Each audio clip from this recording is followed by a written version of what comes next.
Crazy Stupid Podcast. Thank you all so much for tuning in. As always, if this is your first time watching, we'd love it if you could hit the like button, the subscribe button, and the bell so that you are aware of when we post things. Hello, everybody. Welcome to another episode of Crazy Stupid Podcast. We're your hosts, Esther and Adrian Battle Marston, and today we will be discussing a few different things. Why are you reciting it like you're on an episode of NPR? What is that look? All right, so jumping right in, I just gotta say this entire episode, Viserys is capping like crazy. Yeah, he is. The Lannister guy comes up to him and he's like, I just assumed that now that you had a son, you were going to name him heir. And then this guy, Viserys, is like, do you think I just named Rhaenyra on a whim? And we're like, we both audibly was like, yes, that's literally what you did, bro. Now, granted, he can't like admit it because he's gonna look like a chump, but like from the viewer's perspective, you're like, yes, that is in fact what you did. And also, I would assume many of the people in the realm may not say it to you directly, but they're thinking it. Yes, they are aware. They thunk it. It's up there, you know. So I thought that was kind of funny to see how like he's kind of in a bit of like a denial stage with the things that he has been at fault at, really. And then, you know, when he sort of talking with Alicent, I was gonna say he admits it at the end. Yeah, where he says, what if I was wrong? And that's where I think we sort of touched on this a little bit in the first episode, where we kind of mentioned like, why didn't Viserys do more to ensure things for Rhaenyra later on? And I think this is kind of why he was teetering a bit, and he kind of admits it at the end of the episode. He was like, I did waver for a bit, but I promise you now, like, it's you for sure. But prior to that, yeah, I'm like, I don't know, man, like you was on some flaky business, and like you weren't trying to give her responsibilities, and when she tried to speak up, you kind of like silenced her a bit and tried to give her these little side quests, which feels very patronizing. Do you think part of it though also, because this is what I had from watching the episode, do you think part of it is also that Rhaenyra, she doesn't make it easier? Yeah. Because one of the things that I was thinking about watching the episode is like, you wanted this, but now that you have it, you don't want any of the responsibilities that come with it. Like, you're just kind of shirking all the responsibilities. Like, we see in this episode how they kind of have to pull teeth to get you to show up at this thing. Yeah. And then they reference like other things that she just has not really been doing. I understand. A, she's a teenager, but also B, I understand part of it is like her being like rebellious and resentful because she feels like her father didn't really entrust her with this. Like, she feels like it was just kind of like a symbolic thing for now until, you know, she thinks that she's inevitably going to be replaced. Yeah. But at the same time, it's like, girl, you're not really helping your case. Like, if you didn't want that to happen, like, I don't know, girl, maybe step up a little bit. But I feel for her because she's probably thinking he only did this and he's only saying this outwardly because he doesn't want to look bad to the realm, and he's probably still guilt-ridden for what he did to Emma. Mm-hmm. And if that's always in the back of your mind, I'm probably thinking like, would I be resentful, and would that resentment turn to spite for like a 15-year-old girl? I could see that. No, I agree. I think it makes sense, and also I do think it is like, you know, take a little bit of accountability. Yeah. You know, like somebody could have that conversation with her around like, you wanted this, then step up and take it. Like, show that you're capable. And she's also mad at Alicent, which I'm like, girl, you think she had a choice? Yeah, I think she's mad. Both of them are just kind of like low key, just kind of like a little bit sad because of their own feelings about each other. Yeah. But also the power dynamic is weird between them now. Mm-hmm. They kind of show you in that scene where she goes to get her, and they kind of have that little power struggle where she's like, the princess is telling you. And then Alicent, which honestly, maybe I'm wrong. I don't think Alicent would have pulled that card if she didn't have to, but maybe I'm wrong. I would agree. But she does. So that does kind of mess up like the dynamics of a friendship. Yeah. But also there's a couple other things where I'm like, did you just not think about what she said? Like when they were in the carriage on their way to the woods, and she was like, yeah, the baby just kind of came like easily with no, fuss, no problems. And then I'm wondering if there's multiple ways you can sort of interpret that. Like on the one hand, like was she just flat out lying and all the wet nurses there were like, no, Aegon was a terror? Or two, did they give her that look because of what happened with Emma? And it was like a bit of like a tone deaf kind of response that you sort of said out loud because you know that Rhaenyra and Viserys haven't gotten over what happened to their mom. Oh, I hadn't thought about that, but that could definitely be it also. Yeah. Could be a little bit of both. Alicent has a lot of kids, and Emma struggled. And I wonder if there's some resentment on Rhaenyra's end of like full-on replacement, and what does the realm look at Alicent if they were to compare her to Emma? Like, and would that make Rhaenyra feel even more bitter? Like, she did what Emma couldn't. She gave him a son, then she gave him another son. 3 sons. Yeah. Yeah. I feel like Alicent at this point is like, these are the cards that I've been dealt, and I am going to own them. I didn't choose it, I didn't want it, but I am fully capable of navigating this space, and I will do so, and I will do so well. I feel like her response is sort of, again, like juxtaposed to Rhaenyra's. Whereas Alicent was like, it is what it is. I'm just going to step up and do my job and do what I have to do. Rhaenyra was like, I resent this, and I'm going to push back against it in whatever way I can. Yeah. We mentioned Viserys capping like crazy. Otto he is doing like some crazy. But the White Stag was real. They just didn't catch it. I know, but it was like, once they didn't get the White Stag, Otto is like trying to convince, like, oh, I mean, it's not that, but like, it's still pretty good. And maybe that could still be seen as a sign. And Viserys is kind of low-key falling for it. You can see he's a little bit disappointed, but like, he wants to believe it also. And I'm watching all of this. I'm like, this is extremely cringe. One, I think that confirms what the show is trying to tell us. Like, Rhaenyra is the rightful heir. I know we had some people that were going crazy in our comment section in that last video. I'm not saying that there is not precedent for Aegon. I'm simply saying what the king says goes. That's how it works. It's not about people not understanding the lore, but as you can sort of see here, what the king says goes. And if he names someone as the heir, all of this traditional stuff that happens previously to it, it's not that it doesn't matter. It's just on a lower tier of importance. Yeah, I also think it's important because they make it pretty clear to us that it's not against the law for a woman to be the king. It just goes against tradition. Because if it was against the law, then what happened with Viserys and Rhaenys would not have even been a discussion. It wouldn't even been a thing. Like, there was a discussion where the king was actually weighing between the two, and people did not know which one he was going to choose. Traditionally, it doesn't happen, but the king made a decision to forego tradition, and if the king does that, then then that's what it is. Yeah. Is there a precedent for Aegon to be named king? Yes. But Rhaenyra was chosen. That's just kind of what it is. And to be quite honest, it is a bit weird how I see people try to use that argument, but they never mention Daemon. And maybe I guess in the grand scheme of things, it doesn't matter. When they bring up the decision that Viserys makes, nobody's like, well, how come you didn't pick Daemon? Yes. Oh, yeah. Or like, how could you get rid of tradition and choose her? Right. Over. Yeah, that's true. They don't bring it up. I know that later on when Aegon comes, it doesn't matter as much, but y'all are being selective with these rules you're trying to abide by. I also want to say in regards to Rhaenyra's kids, does the fact that they have a different father matter? Because they're still her kids. Now that she has been made heir to the throne and she is the Targaryen, doesn't the line of succession now run through her? It's not a strong claim, though. It's not a strong claim if there's somebody else. Yes. But if those are her only kids, they have the only claim. Even if Rhaenyra were to acknowledge that she had 2 sons that were born out of wedlock, she still had multiple other kids with Daemon later on. And so the conversation still ignores the Greens. Oh, it would be about who's in line between Rhaenyra's kids. Oh, yeah. You know what I mean? Yeah. It only matters if you say Rhaenyra is the rightful heir. Yeah. If you truly believe that, then our line of thinking would go with where you're going, but that's not where a lot of people are going, which I find very interesting. Yeah. The show did a really good job in those first few episodes displaying Viserys is carrying a lot of insecurities as a king. He's not like a real dragon rider. I think he rode Balerion like one time. And then because he was so old, like it was Aegon's dragon, and so like he didn't get really a chance to do it. And I don't think he had that much interest in doing it, but like regardless, he's not like a warrior. That's how people sort of see Targaryens. You know what I mean? And so like he latches on to this dream thing, which obviously there are history of dreamers. So when he sees that like the dream doesn't come true, or at least in the way that he thinks it is, he's kind of lost his entire identity at that point.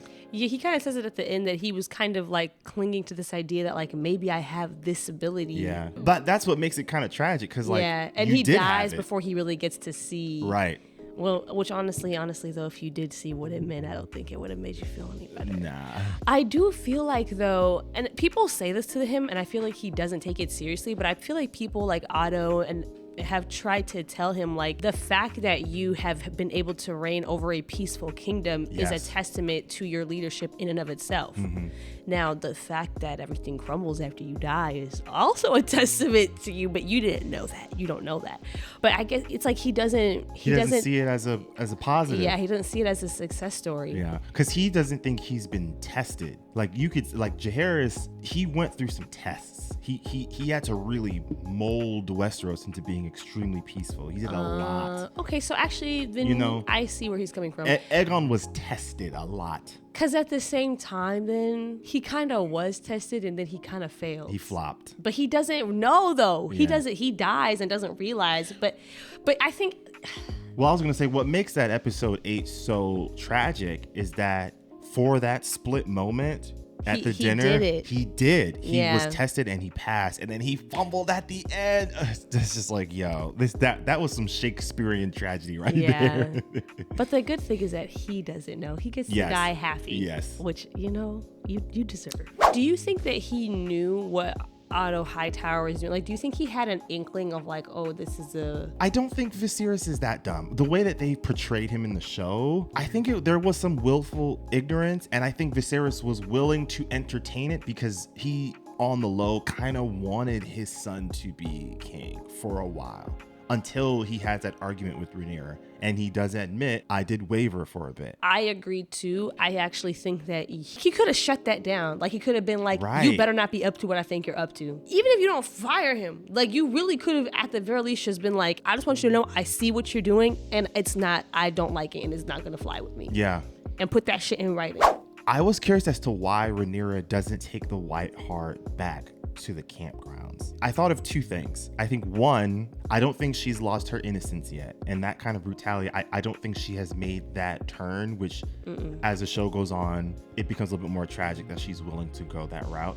But two, I think she doesn't want to do it because I don't think she wants to have to prove it to her dad. I think she wants Viserys to be the one, regardless if there's a White Hart or not, to tell the realm, to instill confidence in his decision to her, to validate the insecurities she knows are real. She could bring the White Hart back, but to be honest, would it change that much? It's all contingent on how Viserys is feeling, and he had not gotten over his obsession with the prophecy and his guilt with Emma, and until he deals with that, I don't think her showing a White Hart would have changed that much, and I think she knows that. I think that for both Alicent and Rhaenyra, a big shift in their maybe loss of innocence, like their willingness to how far they go, they're willing to go, happens when they have kids. Yeah. I think that's why, there's actually a big difference between Alicent's character in this episode from her last episode, but Rhaenyra's character hasn't changed that much. Yeah. And I think because Alicent has gone through huge shift in the phase of life that she's in. Like, she now has a child. It's just a different mindset now. Yeah, she's in a different what you're season. Prioritizing, what you're thinking about is different. And Rhaenyra, that hasn't happened for her yet, which is another thing that she is lucky. Yeah, she didn't have to grow up too early. Yeah, she's been given more time to be this naive and to still be protected from the consequences of it, which I think, again, it's just another thing that I think just adds to the things that Alicent can be resentful of. But I think for both of them, once their children are in play, I think that's when we start to see a shift in how they view each other, how they view the whole conflict that's brewing, and what's at stake. It's just very different. It's not just about my own personal position and power anymore. I'm trying to protect my kids. I have to say, I remember, and I still felt like it this time, the way that they built up the crab feeder. Yeah. I just kind of thought there'd be a little bit more. There was a lot they had to cover in. I do feel like maybe HBO should have just given them more than 10 episodes. But the show was super expensive. And I thought that, it doesn't feel choppy to me. It doesn't. But they did make it seem like, oh, this stick is about to be real. Yeah, and then it was kind of oh. 2 episodes later, he's dead.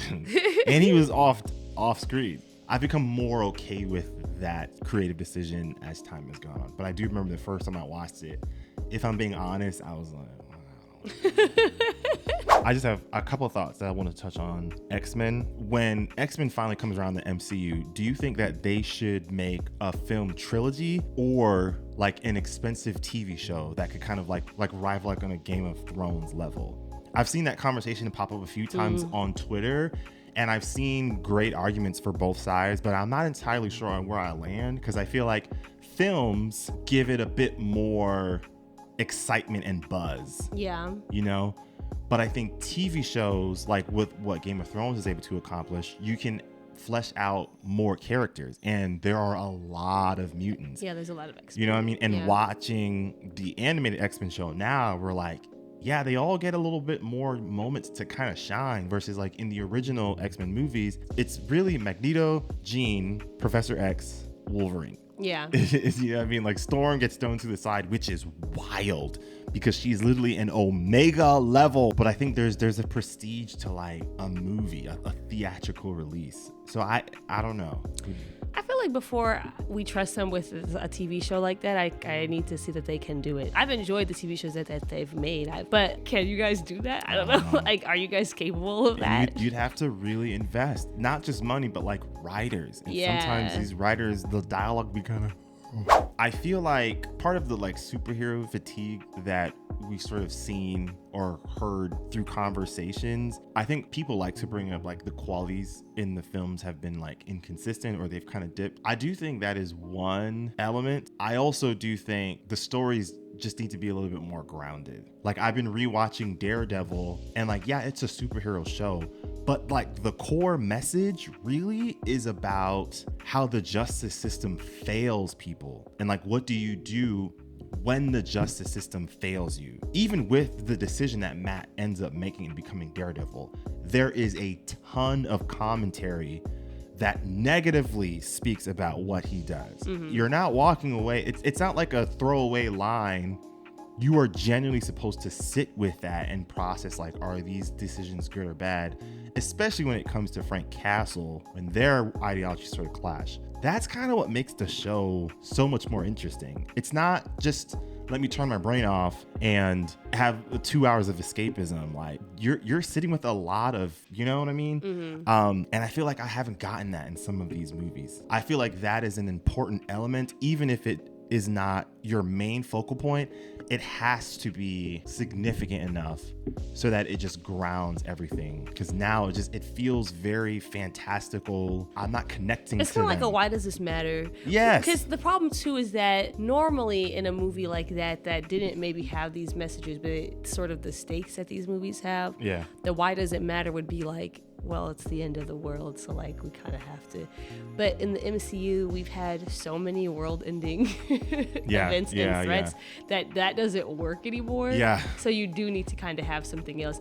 And all the films that get really good reviews from critics and viewers have that. Guardians of the Galaxy Volume 3, Black Panther 2, like even Spider-Man No Way Home. Like, I mean, yeah, we were all hyped because of all the Spider-Man all the things, the crossover. But like the core of the story was like, how do you hold people accountable in an ethical way? With the villains, right? Yeah. Do they send them back knowing what will happen to them, or do they try to rehabilitate them, really? Yeah. Yeah, that's true. I think like maybe like 10, 15 years ago, it maybe didn't matter quite as much because the stakes of a superhero movie felt like stakes. But now that we're so far into it, and like you just kind of know how the story's gonna go. You just always know. I was thinking about this a while back. I think there's a lot of criticisms you can have with like phase 4 up into where we are now. Like way too many TV shows, way too many movies. The storylines are going to many different places. I think one of the bigger reasons is they should have had an Avengers movie way sooner, because that would solidify to us as the viewers like who are like the main people. I feel like after I finished watching WandaVision or Shang-Chi or Falcon and the Winter Soldier, I loved those characters, but we haven't seen them in a while. They don't revisit them. You want to have this Avengers movie, but the last time we see this character is going to end up being like 5 years ago. It's Captain not, America. you know what I mean? He's Captain America. He doesn't matter anymore because you took too long to revisit these characters. The same thing with Shang-Chi. The movie was successful. People really gravitated to his story. But then what happened? Like, you took so long for us to see him on the screen again. And feel like, yeah, they wanted to introduce so many different elements for like people with different interests can sort of follow this area. I don't think the execution was as great as they probably tried to make it seem. But I think you should have chosen your core characters and find more ways for us to revisit them. Like Loki right now, I think Loki is the most popular outside maybe Spider-Man MCU character. It's because we got 2 full seasons worth of his character. We were able to revisit him in like a relatively like decent amount of time. We didn't really get that with anyone else. I think we need to revisit the concept of cinematic universes. I'm not gonna lie to y'all. I feel like we've entered into an era that does not serve us. I think that there is a beauty in saying goodbye that saves us from this kind of thing. And I'm not gonna say like I wish that none of the stuff after phase 3 had ever happened. I'm not gonna go that far as to say that. I will say like had the end been end game, I think the way that we talk about Marvel right now would be so different. I think sometimes part of what saves the legacy of things is like, you know when to end. Yeah, like it's done. And like you say goodbye to this world and you say goodbye to these characters and you say goodbye to this universe and it just is finished. And I feel like we have now lost that concept. Everything has to continue on into perpetuity now. Not even just with Marvel, but like almost with everything. No, like that's what I mean. Like like Marvel started this idea of a cinematic universe, and now it's like everything is doing that. And I just like The Walking Dead, like all these freaking spin-offs. Another Toy Story movie. It's just like it's okay to let something be done. And even if, and I understand like with comic books, like there's so many other stories and so many other, I understand. But honestly, you could have finished it, waited a little bit, and then started a new thing that doesn't have to be connected. It's like because you're trying to expand and connect and do all this stuff all the time forever and ever and ever with no end in sight, like, yeah, you lost the plot. It's not like I don't enjoy the things, like, right? Like even like Game of Thrones, like I love House of the Dragon. I am enjoying it. But we're getting 2 other spinoffs. But yeah, it's like, it's okay to be like, we told this story. We had a lovely time in this realm, in this world with these characters. It was lovely. And now it's done. Let's move on and do something different. I think that's why people talk about Lord of the Rings in a particular way. And even that, they're fumbling. It's in the universe, but it's easier for fans to separate those things. So you can look at the time passed. Yeah, but I guess it's more so you can look at the legacy of that trilogy and feel like it hasn't been tainted. The Dark Knight trilogy, I think, is sort of in the same realm. I think we'll end up putting Dune in that same category of we'll have that trilogy, and it's done. I think they are doing a Bene Gesserit TV show, but I don't think they're going to milk it. I remember being in that theater and being like, oh, Robin, like Joseph we're gonna get Gordon-Levitt. And let me tell you something, Christopher Nolan was so smart. He was so smart to say, nope, it's finished. He didn't let them tie it into any of the other stuff. He didn't let them tie it into any of these other superheroes. And they asked. He was so smart to just let it be done. Because you just have to know when it's like, and we say goodbye now to this character. It's not a sure hit either. No. In Hollywood, it's not a guaranteed success. And so I'm not entirely sure why that perception even exists in Hollywood right now, because like I would understand that if it's like every single reboot and everything that you're making is getting like 500 mil or more, but you're not. And some of them are even flopping. Like that Haunted Mansion movie that came out like not too long ago. I think Lakeith Stanfield was in it. Yeah. No one even remembered that, you know what I mean? Like no one cared. I mean, so, even like people talked about this even with like The Color Purple. We didn't need it. There was a wonderful Broadway musical that was very well liked. There was a wonderful movie that was very well liked. There was a wonderful book. What the writer for American Fiction said in his speech was so true, and I'm so glad he said it. He said, this is a very risk adverse industry right now. Like I understand like the people in this room, they're not really big risk takers. They're not willing to do it. But he said like, I shopped this movie to many other people in this room who said no. Yep. And I'm very grateful to the person who was willing to take the risk to say yes on something brand new from a new person, a name that we did not know, with stars that, like, I mean, we love Jeffrey, right? But he's not like, like a story that's brand new, that hasn't been told before, that people haven't seen. Like, we need people willing to do that. And in that order almost to happened do to that, Monkey Man too. Wow. Yeah. In order to do that, we need to make space. First of all, I just have to say that NCAAA. this is a new era in my life. I now suddenly care about sports. I don't know what happened to me overnight. I'm invested now, okay?